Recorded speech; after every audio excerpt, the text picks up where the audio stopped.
Massive international operation is underway to rescue 12 boys and their soccer coach found alive deep inside a cave after being missing for over a week. Workers are desperately trying to get them out, but there are a lot of obstacles in their way. Trace Gallagher joins us with the latest. Trace. You know, Dana, the fastest way for these boys to get out is clearly to swim, but that's risky because some of the kids don't know how to swim, and it would take several days to teach them how to use the dive equipment. But if for some reason they decide to swim their way out, the boys would each be guided by 2 professional divers, though even Thailand's elite divers, the Navy divers, found it difficult to move through the muddy waters and the tight passageways. In fact, some of the channels in those caverns are so narrow that only one person at a time can fit through.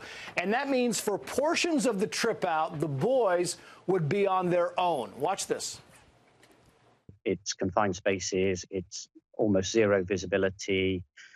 There's currents to battle against in places as well. So it's a really quite a strenuous environment to be in.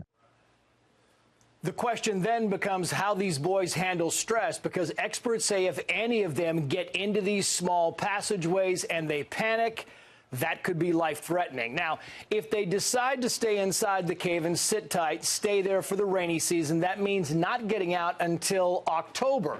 They would certainly have supplies and light and communications, but more rain might mean moving to higher ground.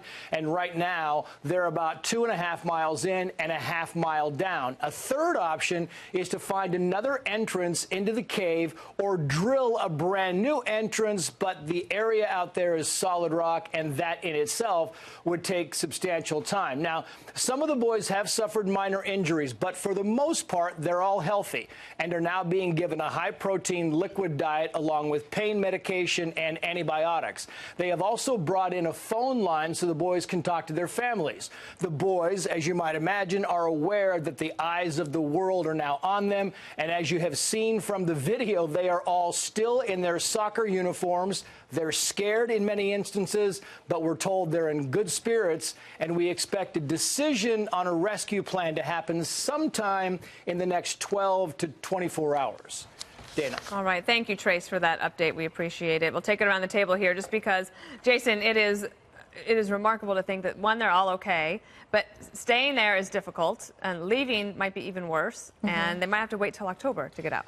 This is one of those heart-wrenching stories because there are parents and families and these kids, they're together. They just went to play soccer and they go dive into this, look through this cave, and next thing you know, they're fighting for their lives. There's 2 Thai doctors, I heard, that are going to have volunteered to go in and sit with them and be with them and offer comfort. But this is one of those moments where the whole world is watching and praying and hoping that they somehow figure out a way, because this is not an easy way. They're pumping out something like 1.6 million liters of water, and it only went down 1 centimeter. So the water's coming in faster than millions of liters that they're trying to pump out, and it's a scary situation. These boys are the same age as your son, Kimberly. They're healthy, they're athletes, and so they have some resilience, and they also probably have pretty good attitudes, it sounds like, by all accounts. I mean, you can relate. Yeah, I really can relate. So I think it's just, it's so sad. I just feel for them and for their families, that they're trapped like this. I mean, the only thing I can say is that, thanks be to God that they have each other, right? That it's just not like 1 or 2 little boys of that age, because,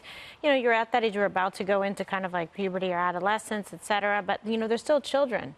And you can imagine if it was like little girls in there, etc. So I'm really happy that the U.S. is putting forth such a concerted effort to be able to help, and we're always the first to answer the call in terms of, humanitarian relief or rescue efforts like this. I mean, this is just kind of a very good example of, what we do best, and it was reaching out, to others in need with whatever resources. So I think people should pray for them, and hopefully, this is going to, work out really well. Obviously, a lot of people trying to work together cooperatively to produce a very favorable result here, and so, hopefully that's going to happen very soon.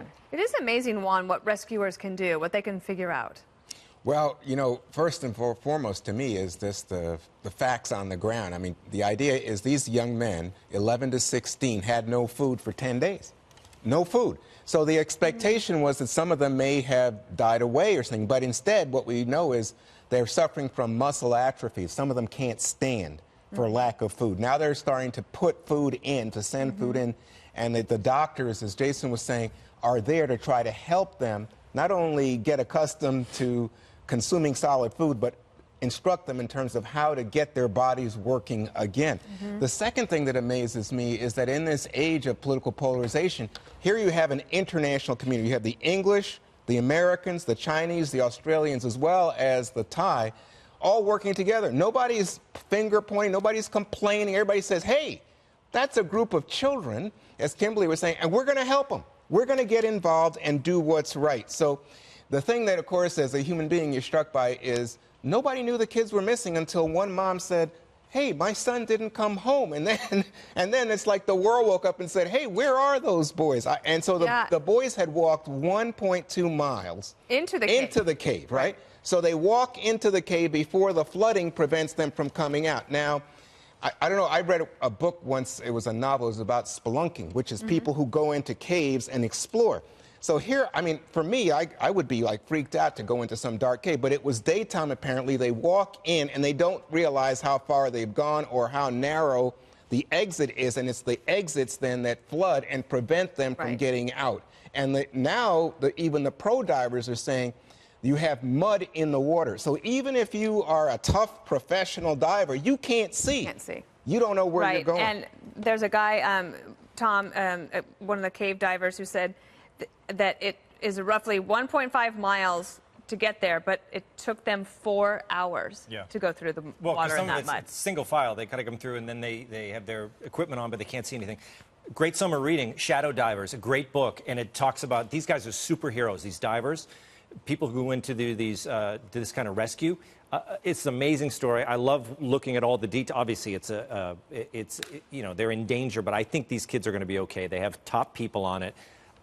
If you want to read a great book over the summer, Shadow Divers, it talks about how dangerous it is. It's about people who, these divers who do this life-risking kind of dives. These people who dive into it's so dangerous. I mean, scuba diving. They do it because they're trying to save people, or because it's fun. Well, there's also it covers all the diving world. These guys off the coast of Jersey who do it recreationally, but also a lot of these guys, they do recreational dives and they go down looking for treasure. But in their spare time, they're always ready to help in situations like that. I want to just mention, Dana, before we go on, that one of the more interesting developments that's come out of this is the international response about the use of social media to talk about this incident.